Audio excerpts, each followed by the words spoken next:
उन्होंने एक कंपनी से लोन लिया था बिजनेस के लिए, डिफरेंट कंपनी से। तो अभी इस समय मेरे पिताजी नहीं है, तो कंपनी से बार बार मैसेज आता है कि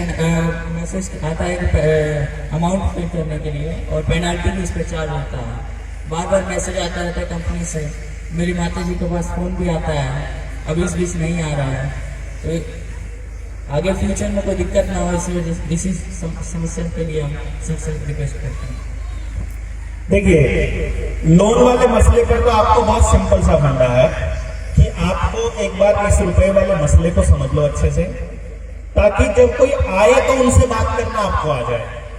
दूसरे नंबर पे आप अपने पड़ोसियों को और आसपास के लोगों को समझा दो, ताकि उन पड़ोसियों को भी ये पता हो कि इनके साथ गलत हुआ है, और बल्कि सबके साथ गलत हो रहा है, ताकि गांव वाले उनके साथ लग सके। तीसरा,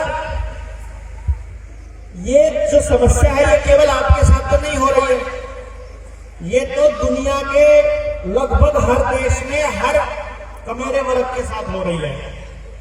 हर कमेरे वर्ग को, हर आदमी को इसी तरह से रगड़ा जा रहा है। तो आवेदन यानी कि चिट्ठी पहले नंबर पर भेजना, कौन सी चिट्ठी भेजनी है वो आपको बता देंगे अभी। आप ये बता देंगे आपको, ठीक है, मैं एक बार बता देंगे, दूसरे और कुछ साथी है वो बता देंगे। आवेदन क्या भेजना है वो मालूम पड़ गया, बोलना क्या है वो मालूम पड़ गया।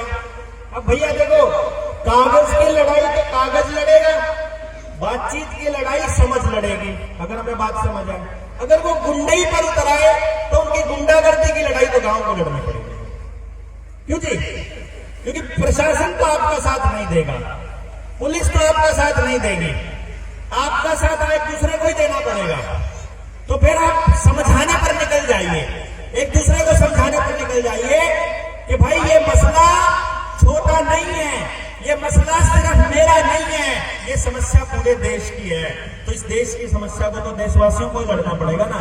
अंग्रेज तो नहीं आएंगे, या अंग्रेजों की व्यवस्था वाले तो नहीं आएंगे, इतना तो सिंपल। तो इतनी सी बात है, इस पे तो आपका हो जाएगा। ये आपने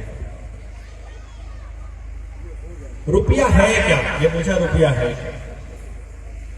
कल मैंने एक वीडियो डाली थी, कल की वीडियो का लेसन कहां दी किताब, कल की जो वीडियो का जो वो था, मजमून था, वो रुपया ही था। निडर इंडिया चैनल पर आधे घंटे की एक वीडियो है जो रुपये को ही समझाने के लिए है। तो अब आधा घंटा लगाने की जरूरत नहीं, मुझे लगता है। कोई भी आदमी जाओ, निडर इंडिया यूट्यूब के चैनल पर जाकर के कल परसों की वीडियो देखिए।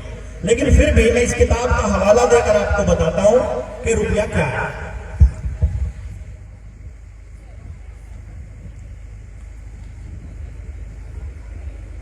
पेज नंबर 22 की हेडिंग है हमारी इस किताब के अंदर, रुपए में सोने की मात्रा ही रुपया है। अगर इसको एक लाइन में समझाया जाए, सिद्धांतिक मुद्रा में किसी भी रुपए में जो उसका स्टैंडर्ड है वही रुपया है।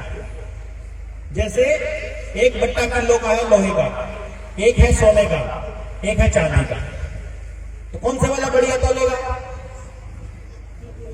तीनों बढ़िया तौलेंगे, क्योंकि वो धातु किलो नहीं है। वो धातु किलो को मापने के लिए यूज नहीं की जा रही, बल्कि वो वजन है जो किलो है, वजन किलो है। सोना किलो नहीं है, लोहा किलो नहीं है। लोहा धातु है और किलो वजन है। इसी प्रकार से रुपया, उसमें रुपए में मौजूद सोने की मात्रा है, यानी गोल्ड ही रुपया है। इसीलिए जब किसी देश की अर्थव्यवस्था डूबती है और दूसरे देशों से जब उसको ट्रेड करना होता है, तो अगले देश बोलते हैं तुम्हारी वाली अर्थव्यवस्था डूब चुकी है, तुम्हारे रुपए की कोई वैल्यू नहीं, अब हम ट्रेडिंग सोने में करेंगे। समझ गए ना? क्योंकि आप लोग अगर इस कागज के नोट को रुपया मानना चालू कर दोगे, तो हमने इस किताब के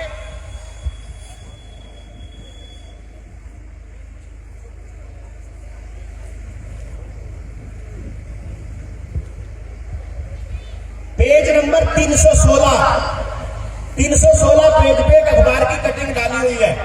आप लोग इंटरनेट पर जाकर सर्च कर सकते हैं। वेनेजुएला ने 2019 में एक नोट छापा था लाख रुपए। जिस देश का नोट जितना बड़ा होता जाएगा उतनी खराब अर्थव्यवस्था है, ये समझ लो। उन्होंने नोट छापा था 10 लाख रुपए का। 10 लाख रुपए में कितना चावल मिलता था मालूम है? आधा किलो चावल। सोचो, नोटबंदी 8 तारीख को हुई, 8 नवंबर 2016 को। 5 लोग हैं, सबके पास 10-10 लाख रुपया है। एक बंदे ने 10 लाख का सोना खरीद लिया, एक ने 10 लाख की भैंस खरीद ली, एक ने 10 लाख की जमीन खरीद ली, एक ने 10 लाख के घोड़े खरीद लिए, और एक के पास 10 लाख रुपए के नोट पड़े हैं। तो जब नोटबंदी होगी तो किसका धन बेकार हो जाएगा? जिसके पास नोट है। बाकी सबका धन यूं का त्यों सुरक्षित है। समझे कि नहीं समझे? अभी भी 10 लाख रुपए का सामान यदि आपके पास है तो 10 लाख रुपए सुरक्षित हैं, और अगर 10 लाख रुपए बैंक खाते में पड़े हैं तो कुछ नहीं सुरक्षित है भैया। कभी भी इंटरनेट पे आएगा और रुपए गायब, बैंक ही गायब हो जाएगा। देखना आने वाले टाइम में बैंक गायब होने वाले हैं। अगर इन्वेस्ट करना है, जमीन में करो, पशुधन में करो, सोने में करो, चांदी में करो, अनाज में करो, किसी ऐसी चीज में करो जो लाइफ लॉन्ग चल सके आपके साथ। अदरवाइज लोहे में कभी मत करो, जंग लग लग के जीरो हो जाता है। साधनों पे मत करो, रोज वैल्यू घटती है।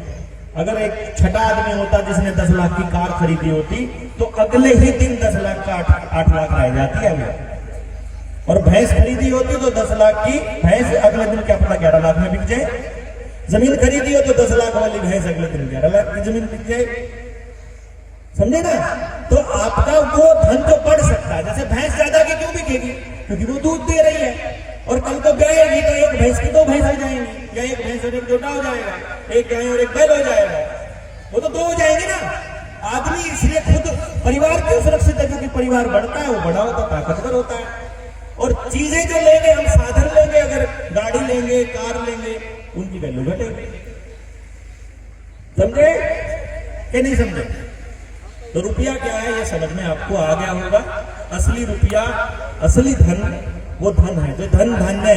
कभी भी अभी दिवाली पे आज के बाद कभी ये नोट और ये लोहे वाला सिक्का रख करके मत पूजना भैया। चांदी वाला सिक्का पड़ा हो या सोना रखा हो उसको पूजा करो। असली लक्ष्मी वो है। ये तो दरिद्र नारायण है। ये तो जिसके घर में है, जिसके पास ये वाले नोट पड़े हैं, वो तो उसके तो घर में ना शांति होगी, ना परिवार में प्रेम होगा, ना उसके घर में कुछ स्वास्थ्य मिलेगा, कुछ नहीं मिलेगा।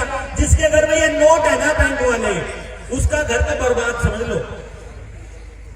जिसने वो नोट के ऊपर डिपेंडेंट अपनी अर्थव्यवस्था बना रखी है उसका तो नाश है। जिसको समझ में आ गया वो इससे पीछा छुड़ा के असली धन इकट्ठा करने में लगा है। लोग इकट्ठे करो, आप मेहनत करो, शरीर के अंदर स्वास्थ्य इकट्ठा करो, प्योरिटी की तरफ जाओ, अपनी जबान की वैल्यू बढ़ाओ कि आदमी ने कह दिया तो कह दिया। इतनी कर दो, कागज की जरूरत नहीं पड़ेगी। इनके कागजों से भी मुक्त होंगे भैया, कर्जे से भी मुक्त होंगे, गांव की व्यवस्था भी बनेगी, बशर्ते कि धीरे धीरे लोगों को समझ में आने लगे।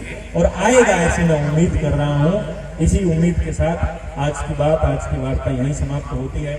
जय हिंद, जय भारत।